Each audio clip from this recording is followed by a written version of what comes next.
விழுப்புரத்தில் பிரபல தனியார் பேக்கரியில் பணிபுரிந்து வந்த கிருஷ்ணகிரி மாவட்டத்தைச் சேர்ந்த 10 நபர்களுக்கு சம்பளம் வழங்காமல் இருப்பதை கேட்டார். தகாத வார்த்தையால் திட்டி கொலை மிரட்டல் விடுவதாக கூறி பாதிக்கப்பட்டவர்கள் மாவட்ட காவல்துறை கண்காணிப்பாளர் அலுவலகத்தில் புகார் மனு அளித்தனர். விழுப்புரம் புதிய பேருந்து நிலையம் எதிரில் பிரபல தனியார் பேக்கரி கடை இயங்கி வருகிறது. இந்த நிலையில் இந்த கடையில் கிருஷ்ணகிரி மாவட்டத்தைச் சேர்ந்த பேக்கரி மாஸ்டர் வேலு மற்றும் அதே ஊரை சார்ந்த பாலா கோவிந்த், சக்திவேல், கிருஷ்ணன், கிரி, உதயா, சரவணன், ஜெகன், நுங்கன், சரவணன், தினேஷ், பிக்கி உள்ளிட்ட 12 பேர் வேலை செய்து வந்தனர்.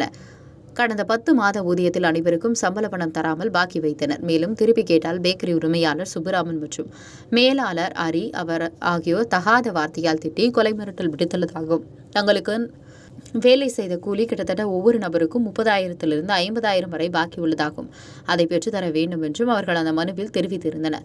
மேலும் இந்த மனுவை விழுப்புரம் மாவட்ட காவல்துறை கண்காணிப்பாளர் அலுவலகத்தில் புகார் மனுவாக அளித்தனர்.